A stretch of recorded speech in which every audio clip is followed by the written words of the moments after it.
the imminent sporting death, if that image can be used, of the great Serena Williams. She will retire after the US Open in a few weeks' time. Not many athlete retirements warrant news alerts popping up across every major media outlet imaginable, let alone a female athlete, nor do they opt for a September Vogue cover shoot and an op-ed. To share the announcement, Serena and Venus Williams' careers have stood apart in every sense.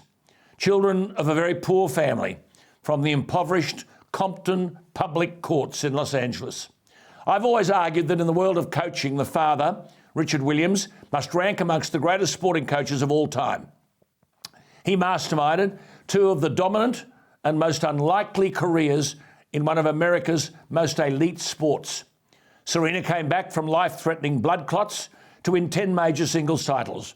She won her 23rd major title at the Australian Open in 2017, becoming the oldest woman to do so at 35, but she was 2 months pregnant with her daughter.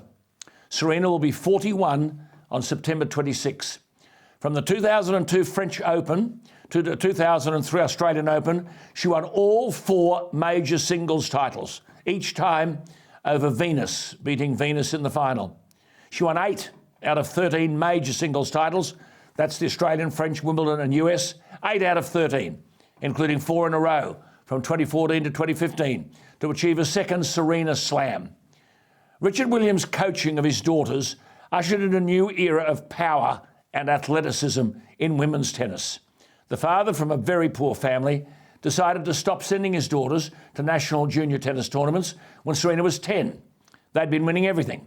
But having predicted even then that his 2 girls would dominate the world of tennis, he also said he wanted them to go slowly and focus on schoolwork.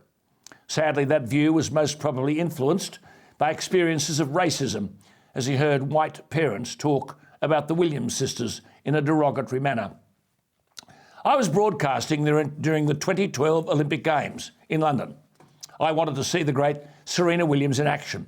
My friend, the sadly departed architect of change in the way players are treated and paid in the professional game, the late Brad Druitt, told me he'd get me a seat at Wimbledon.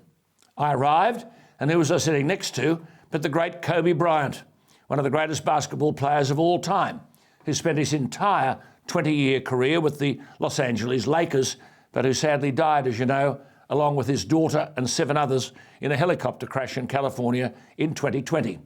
The match in play when I arrived was a semi-final in the men's gold medal contest, Roger Federer versus the Argentinian Juan Martín del Potro.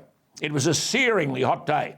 The match went on and on, the longest singles tennis match in Olympic history and the longest match in the Open era.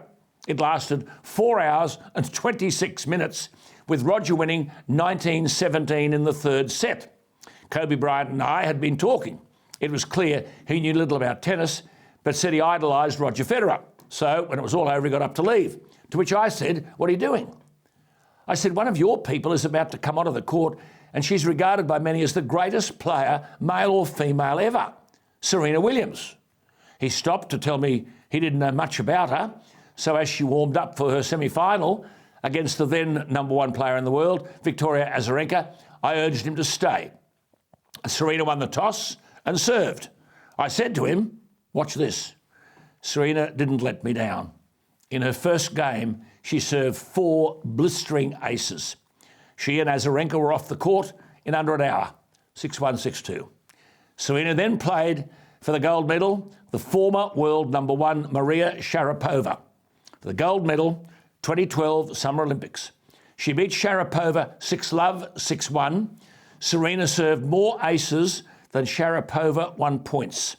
Serena won the gold medal without losing a set, without losing more than 3 games in any set, and without losing more than 5 games in any match. And she became the first player, male or female, to win the career Golden Slam in singles and doubles. That is, Olympic gold and the 4 majors in singles and doubles. Today, she's announced her retirement after the US Open.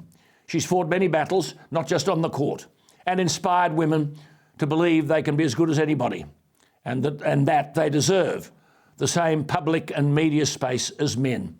Her often one-sided victories, interspersed, yes, with some ugliness, demonstrated to many that unbridled competitiveness and femininity can coexist.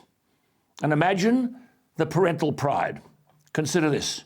Mum Oracine, latterly the coach, wakes up on the morning of the Wimbledon women's singles final to get breakfast for two daughters. They are both in the final. In 2002, 2003, 2008 and 2009, Serena won 3 of them. It'll never again happen in tennis history. Yes, it's hard to think of a sporting landscape without Serena Williams.